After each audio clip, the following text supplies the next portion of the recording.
All right, folks, welcome aboard the Friday edition of the Steve Malzberg Show. In just a minute, we'll be joined by Bill Donohue, president of the Catholic League, to discuss, among other things, the situation that took place in Garland and also the New York Times. That's a little tease about the New York Times there.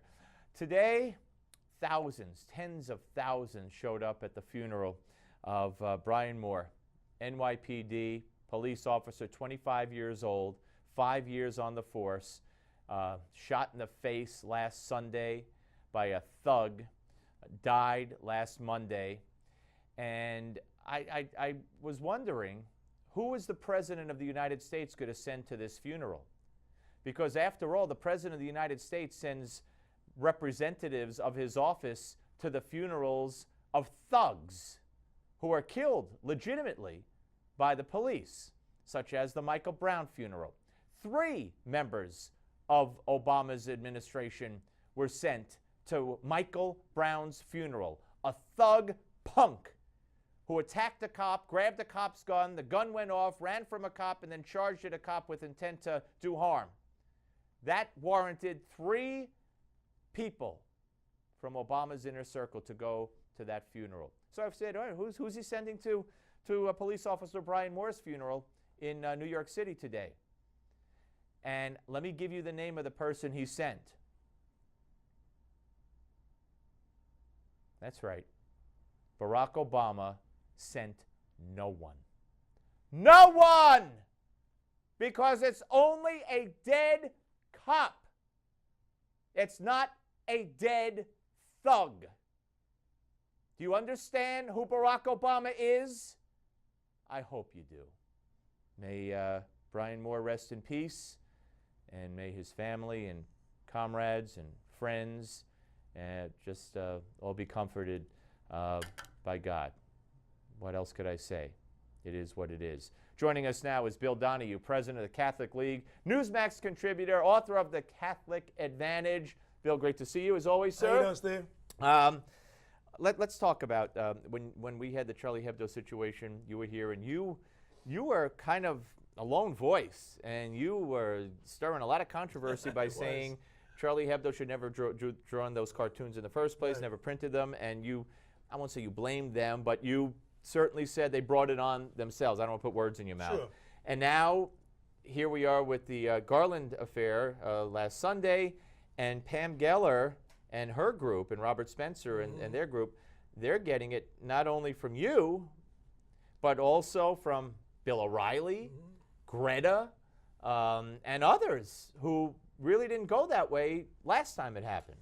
Right. You know, and I go back to 2006 when the Danish cartoons came out, and I said that people should put them on television. They should put them in the newspapers. Why?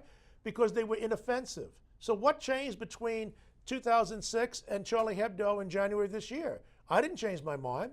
What I didn't like about Charlie Hebdo is that they were pornographic images of another person's religion.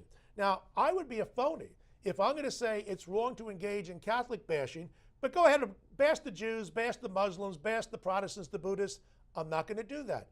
I think pornographic images are wrong. If it's an inoffensive depiction, so what if the Muslims don't like it? Now, when we get to this situation here, I was on Pam Geller's side on a number of issues prior to this. I think if you want to have a conference and demonstrate free speech rights and condemn ISIS, that's good. I'm all in favor of that. And you should not back down because some Muslims don't like it. This I saw as unnecessary. I thought this is somewhat juvenile. Let's see what we can do to tick off the Muslims now by having these depictions. I don't think it accomplishes anything. Does she have a legal right? Of course she has. I don't even think that's an issue. Although I hear all these lawyers on TV saying she has a legal right. Well, who the hell ever said she didn't? Well, there were some who were saying it's the same as shouting fire in a crowded theater, which it's not, but that would not be. It's not. No. And the people who are responsible for the killing are obviously the killers. And thank God that they're dead and not some innocent cops. Right. I'm simply saying I'm questioning the moral propriety of it. I'm saying, is it prudential? Is it wise to go down this path? Why not have the conference, like I say, and condemn the bad guys instead of playing this game where a lot of Muslims who themselves are good people will say, wait a minute, this looks like a little salt in our wound. Right. That's where I draw the line on okay, that. but let me play devil's advocate here. Sure. First of all, Greta, for instance, said, oh, how dare they put the police at risk? Well, I mean, so there's always a danger at any protest that police will get hurt or trouble will break out. So would Greta say ban protests because but beyond that, let's say the next dictate from these radical extremist Muslims is no more women on TV. And if Fox doesn't fire all their women and get them off the air, that building is a target. See, wait, would Greta then stay home and say, oh, I don't want to put police at risk, I quit? And would we capitulate to that? No, see, and I understand that's a legitimate point. That's why I opened up with the discussion of the Danish cartoons. They weren't pornographic. They were simply depictions. Some people don't like it. It's just too bad. I don't like pornographic images of Moses or Christ or Muhammad or any other religious figure, Martin Luther King.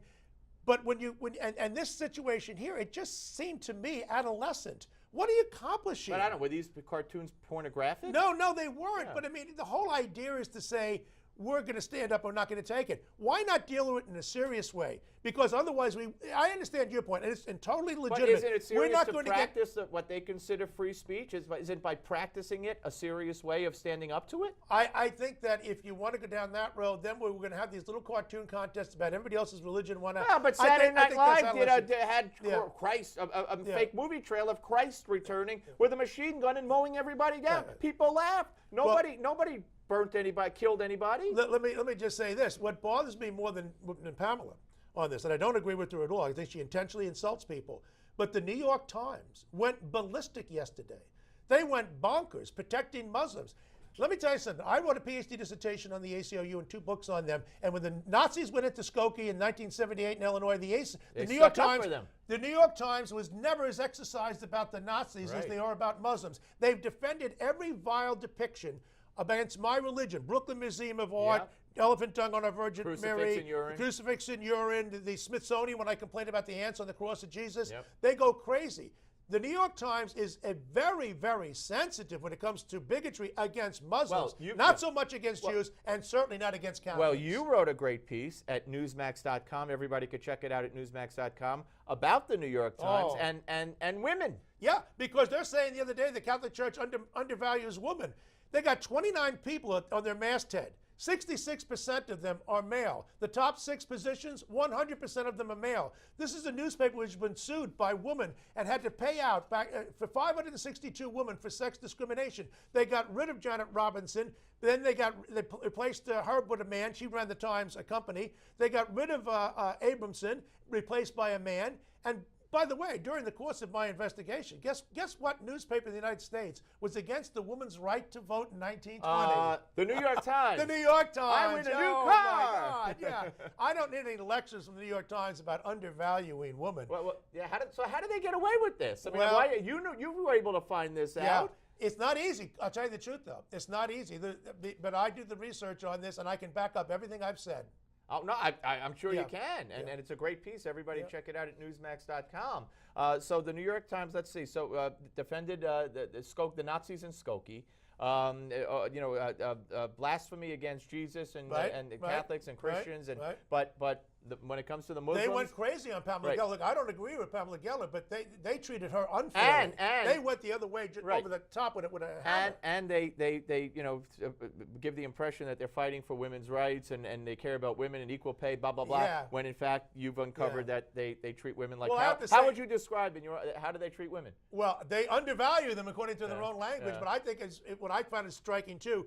That 66% of all the top jobs are held by males in the masthead there, but the secretary, the lowest one, they're women. It's a woman. It's a woman. Yeah. Well, they managed to get the woman there. And of course Hillary, her foundation and her Senate staff paid women less and men. It's a great hypocrisy, ladies and gentlemen. Jill Abramson found out that Bill Keller was making more in the same position as her. Then they found out that she succeeded him as managing editor, and when he was managing editor, she was still making more than her, and John Geddes was operations manager, and he was making more than her. Have a great weekend, my friend. Bill Donohue, check it out at Newsmax.com. Check out his book, The Catholic Advantage. We're coming back with Brent Badowski of The Hill.